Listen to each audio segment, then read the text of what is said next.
abordar desde el inicio un poquito de los temas principales de la epidemiología.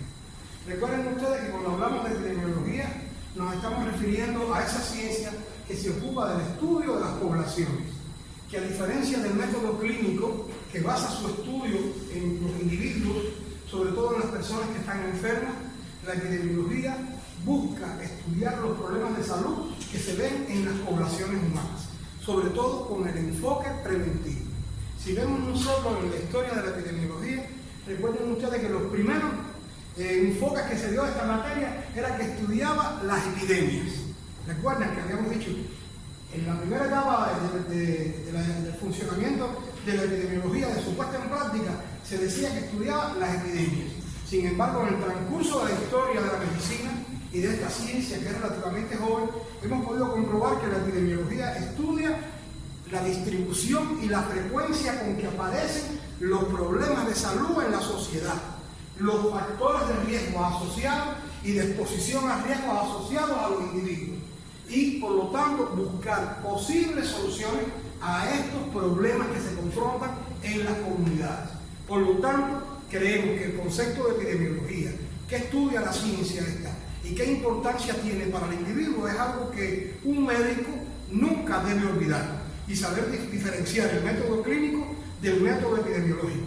El método epidemiológico enfoca su trabajo en la prevención, en el estudio de las poblaciones, y el método clínico va directamente a ver los problemas de salud de un individuo, a alguien que tenemos que atender porque está enfermo, tenemos que recuperar su salud. Epidemiología busca evitar que esa persona se enferme. Y recuérdense ustedes que uno de los factores principales que tomamos en consideración son los problemas determinantes del proceso salud-enfermedad. Recuerden ustedes que tenemos 4 factores principales: el medio ambiente, la biología humana, el estilo de vida y la eficacia del sistema de salud. Cada uno de ellos tiene una importancia principal dentro de este proceso, que nos define al final qué es lo que puede estar previéndose para un individuo, para una familia, para una población. Siempre partimos de ello. Ahora, no solamente buscamos los problemas, sino que también hacemos propuestas de soluciones y al mismo tiempo dictamos medidas. Recuerden ustedes que en el caso del método clínico, lo que hacemos nosotros es, primero que todo, hacer un estudio del individuo, observar, vemos una anamnesis, identificamos cuáles son las posibles causas y hacemos un diagnóstico presuntivo. Puede ser esto. Partimos después de hacer un estudio, diferentes tipos de estudios que se pueden hacer. Ustedes saben que son complementarios para poder llegar a un diagnóstico. ¿De qué tipo? Confirmado. Y a partir de ahí ponemos un tratamiento, que ese tratamiento es el que le vamos a dar seguimiento en el tiempo para ver si nuestro enfermo se recupera del problema de salud que ha tenido, o si tal vez queda con una secuela, porque también puede darse el caso de que la persona quede con una secuela y tengamos que seguirla atendiendo en el transcurso del tiempo. Quiere decir que esta es la epidemiología y es la importancia que tiene. Es la epidemiología de la época contemporánea. Recuérdense que habíamos visto la epidemiología en diferentes etapas de la historia de la humanidad. Recordemos que la primera etapa era la etapa primitiva. Esa etapa primitiva se basaba en México no, por favor, en métodos ¿de qué tipo? Espirituales. ¿Qué más? Mágicos. Es decir, el hombre no conocía el mundo que lo rodeaba y por lo tanto buscaba justificaciones a todos los problemas de salud a partir de esto y hacía prácticas espirituales con el fin de alejar los males de la salud sobre ellos. Después tenemos un segundo momento que ya no es tan espiritual y allí aparece el padre de la medicina y el padre de la epidemiología. Padre de la medicina y de la epidemiología, Hipócrates. Recuerden ustedes que Hipócrates era un tipo muy observador. Observaba los fenómenos, los procesos de la salud y los asociaba. ¿Alguien recuerda alguno de los preceptos que dijo Hipócrates con respecto a la salud del individuo y su relación con otros factores? ¿Alguien recuerda alguno? ¿Una idea? Recuérdense que primero Hipócrates dijo que depende de lo que tú comas, así va a ser tu salud. Una estrecha relación en el hábito de consumo de alimentos y tal vez el estado de salud allá en la antigüedad. Otro precepto, de acuerdo al lugar donde tú vivas, tal vez tu salud también se pueda ver expuesta a una situación problemática. De acuerdo a la estación del año, primavera, invierno, verano, el otoño, también puede haber una estrecha relación con la salud de las personas. Por lo tanto, también hace otro precepto. ¿Alguien se acuerda de algún otro tipo de cosas de las que habló Hipócrates, considerado padre de la epidemiología?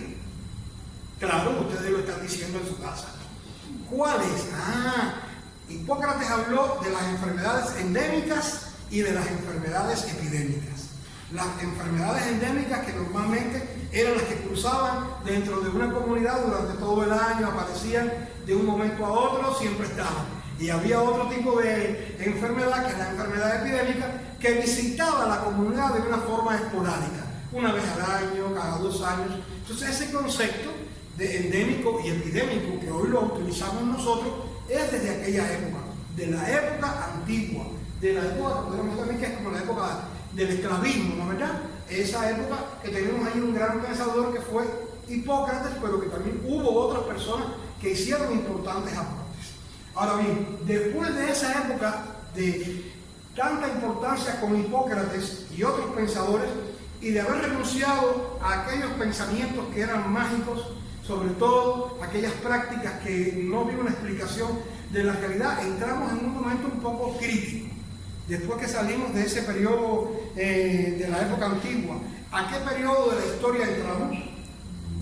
Al medioevo, ¿no es verdad? A la época medieval. La época medieval, ¿quién regía la época medieval? Lo que es el Estado en aquella época. ¿Quién era quien regía? La Iglesia, ¿no es verdad? Era fundamentalmente el clero quien regía la historia de ese momento.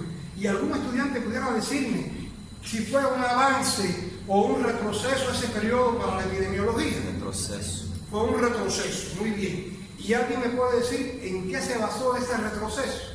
¿Por qué decimos que se olvidó un poco todo lo que dijo Hipócrates y vemos que en Europa la medicina retrocede? Porque empiezan ellos a decir que las enfermedades son por Dios y que si la persona está enferma era un castigo de Dios. Aparte que el cuerpo no puede ser expuesto ni siquiera la sangre, cosa que no puede ser a nivel médico. A ver, ¿alguien más que diga algo? Não se podia fazer exames em pessoas mortas, pois se creia que era o corpo de Cristo, aquela pessoa que valia o corpo de Cristo, e fazer exames en ellas era uma profanação. No existían, surgieron los primeros hospitales, ¿se acuerdan? Que eran en los monasterios. Es decir, que fue una época de retroceso, porque realmente no se pudo avanzar en el estudio del ser humano y de sus condiciones de la salud, cómo lo desencadenamos. Por lo tanto, siempre decimos esto. Sin embargo, se dicta una primera norma que tiene que ver mucho con la epidemiología. ¿Alguien recuerda cuál es la norma que se dicta? La cuarentena. Recuerden ustedes que la cuarentena decía que personas que llegaban de determinados países o de determinadas regiones del mundo tenían que esperar 40 días si dentro del grupo con que ellos venían había personas enfermas. Y eso se le llamó cuarentena. ¿Por qué? Porque tal vez había algunas personas que no tenían manifestaciones clínicas y sin embargo estaban enfermos. Entonces se aislaban durante un periodo. ¿Se entiende lo que es la cuarentena? Porque estoy hablando un poquito rápido por allá. ¿Comprenden, chicas? ¿No hay problema? Entonces, cuando continuamos, recuérdense que también esa época del medioevo se conoció como la época de las grandes epidemias. Grandes epidemias como el cólera, cual más la peste bubónica, entre otras. Esas eran las más importantes. Y que por eso es que está la cuarentena como algo importante. Después de la época medieval, ¿qué época es la que entramos? En la época moderna. La época moderna, que ustedes saben que se inicia con el Renacimiento y que en esa época moderna se producen grandes avances. Y uno de los grandes avances está relacionado con la primera revolución de la epidemiología, que fue el descubrimiento de los microorganismos y de su influencia en la transmisión de las enfermedades. La verdad, ese momento es vital. es importante porque esa primera revolución de la epidemiología dijo que había enfermedades que eran transmisibles, que se transmitían ¿por quién? Por microorganismos. Antes de esa primera revolución tenemos a John Snow. Recuerden ustedes, no vamos a perder mucho tiempo por la cuestión de megas, pero recuerden ustedes que John Snow estudió un brote de cólera en la ciudad de Londres y cómo él, sin saber que existía la bacteria o causante del problema, el agente etiológico, él dijo que el problema estaba en el agua que consumían las personas, como en una parte de la ciudad existían muchos casos y fallecidos y en la otra parte de la ciudad no eran tan frecuentes. Lo asoció a la presencia de un pozo del cual se obtenía agua para el consumo de la comunidad. Y por eso es que se habla del gran aporte. Acuérdense que él utilizó un mapa. Él vio y magnificó las personas fallecidas y las personas enfermas. Y al mismo tiempo también fue capaz de contar los muertos. Por eso es el método epidemiológico, el método científico incipiente para la época utilizado por John Snow, es decir, tiempo, espacio y persona. John Snow es el padre de la epidemiología moderna. Es decir, John Snow, padre de la epidemiología moderna, e Hipócrates, padre de la epidemiología de forma general. Eso no lo pueden olvidar. Eso es muy importante, esos dos preceptos. El papel de él fue vital. Aparece después el microscopio, se pudo confirmar lo que decía John Snow y esa es la primera revolución. Recuérdense también que otras personas, otros científicos matemáticos, estudiaron y contaron los fallecidos, establecieron distribuciones espaciales de lo que estaba sucediendo, aparecieron los antibióticos, apareció la primera vacuna con Edward Jenner, todo eso que tenemos en esa etapa moderna que nos lleva hasta la etapa contemporánea. Recuérdense que uno de los hitos más importantes de la época contemporánea se asocia con la segunda revolución de la epidemiología, que es haber hecho un estudio en el cual se comprobó la asociación que había entre el consumo de cigarrillos y la presencia del cáncer pulmonar. Dos médicos ingleses fueron los que se ocuparon de hacer ese tipo de estudios y yo quisiera que ustedes busquen los nombres de ellos. Los nombres de esos dos médicos ingleses que hacen ese estudio y que por lo tanto en esta segunda revolución de la epidemiología podemos nosotros decir que las enfermedades no solamente eran transmisibles, sino había enfermedades no transmisibles, que eso es importante también que se tenga en consideración. Entonces, esto es lo principal que podemos ver de la historia de la epidemiología. Ahora bien, si vamos a pasar después de la historia de la epidemiología, ¿qué fue lo que tratamos? ¿Alguien tiene una secuencia ahí? ¿Alguna secuencia? Nos fuimos al método epidemiológico. Claro que nos fuimos. Alguien que tenga marcadores, tiene por ahí alguien para poder marcar rapidito. Fíjense a ver, porque el mío. A ver, entonces en el método epidemiológico, recuerden ustedes, muy importante, el método epidemiológico también es conocido, pues es equivalente al método científico. Recuerden ustedes que el método científico basa su estudio en qué cosa? En el conocimiento de la realidad objetiva. Es decir, estamos hablando de la estrategia de la epidemiología, cómo es que se estudia, cómo funciona la epidemiología. Recuerden ustedes que la investigación en la epidemiología parte de qué cosa? De una pregunta. ¿Sí o no? Sí. Una pregunta, algo que llama la atención. Esa pregunta, ¿qué le sigue? Una hipótesis. Una hipótesis. ¿Qué le sigue a la hipótesis?